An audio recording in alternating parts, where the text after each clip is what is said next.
Happy Sunday to everybody, and welcome to the last call. This is the condensed version because the big version apparently was too big for YouTube, so we're just going to get right to it and get right down to the action and the anarchy. We have a poll that's going on right now. Brandon Marshall and Donald McNabb can be looking for teams next season. Who do you think it's going to be? Let us know at BleacherBurst.com or hit me up on my Facebook page. I'm not the hardest person to find. Just look for the smiling guy with the Gators cap. That being said, let's go to the fun. Let's get to the fun action right off the bat. Congrats to the Colorado Eagles, because I love the local flavor. The Eagles sat here and outlasted the Bossier Shreveport Mudbugs in a double header Friday and Saturday night. 4-3 is the final from Friday night, and in overtime it was Ryan McLeod delivering the punishment and giving the Eagles a 5-4 win, keeping them tied with the Rapid City Rush for first place in the Northern Conference of the CHL. Now, everybody's in here, I know what they're thinking. What's going to happen as far as playoffs goes? Jim Mora is literally having nightmares about seeing my pretty face, and with good reason. Because of the simple fact that this past weekend was also playoff time. Thank you very much to the Minnesota Vikings #1 fan, who, shockingly enough, is not in Minnesota. Jesse Savory of Loveland, Colorado, big props to you, because all I've heard on Facebook all week is how the Vikings are going all the way, and she just might be right. Brett Favre delivered 4 touchdown passes, including a trifecta to his big boy, his main target, Sidney Rice. New Orleans might want to pay attention, because New Orleans sat here and delivered the same punishment. Reggie Bush was unstoppable on Saturday night. The Vikings and Saints will lock horns in the NFC Championship game. Saints dominated the Arizona Cardinals. Vikings embarrassed the Dallas Cowboys. Please do not tell Jay Johnson that, because he's having fun at a wedding in South Florida, and the last thing he needs to hear is how much the Cowboys suck. Oh, I'm sorry, I said that out loud.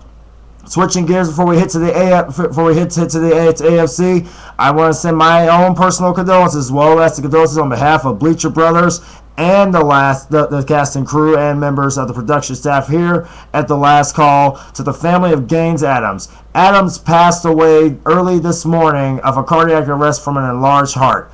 Adams, a former Clemson standout, was just 26 years old. Again, our thoughts and prayers go out to his family and to the organization, the Chicago Bears. Man, was he a good football player. But we all got to think of the happiness, right? Let's look at the happiness. The happiness is simply this. In the AFC, all you fans up there up north, all you big Colt fans, including my bro, John Leeper, guess what? The Colts are going on to another AFC Championship game after a convincing performance, a 23 victory over the Baltimore Ravens. Ravens on Saturday. Stacy Keibler, I still love you. I'm sorry that, the Ravens basically decided not to bring that smash mouth defense that we all know and love and get bloodthirsty about at times. The Colts will be hosting the New York Football Jets. No, this is not a typo. No, this is not a joke.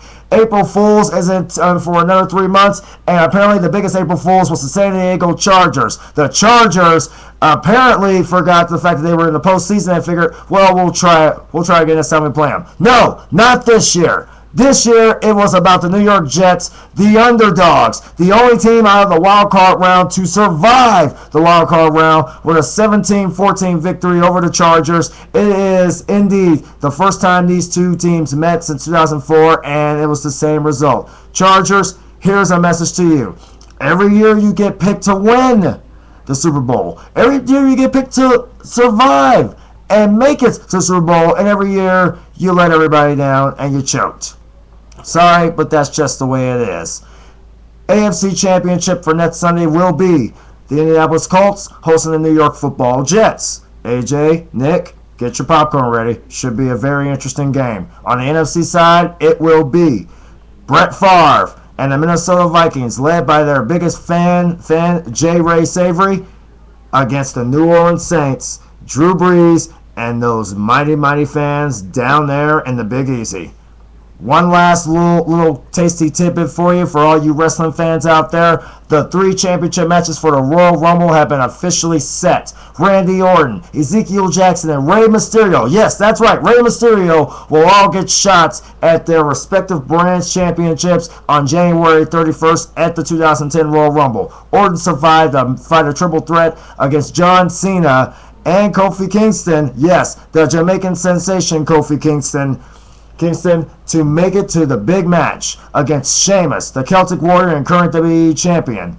As for ECW side, it was the big man Zeke surviving an 8-man ECW homecoming over the top rope battle royal to advance to the Royal Rumble to face ECW champion Captain Charisma Christian for the ECW championship. And from SmackDown, it will be Rey Mysterio, the ultimate underdog, taking on the ultimate phenom and world heavyweight champion, The Undertaker, for the World Heavyweight Championship at the Royal Rumble. Not to mention the Royal Rumble match itself. If that's not enough to get you going, I don't know what is.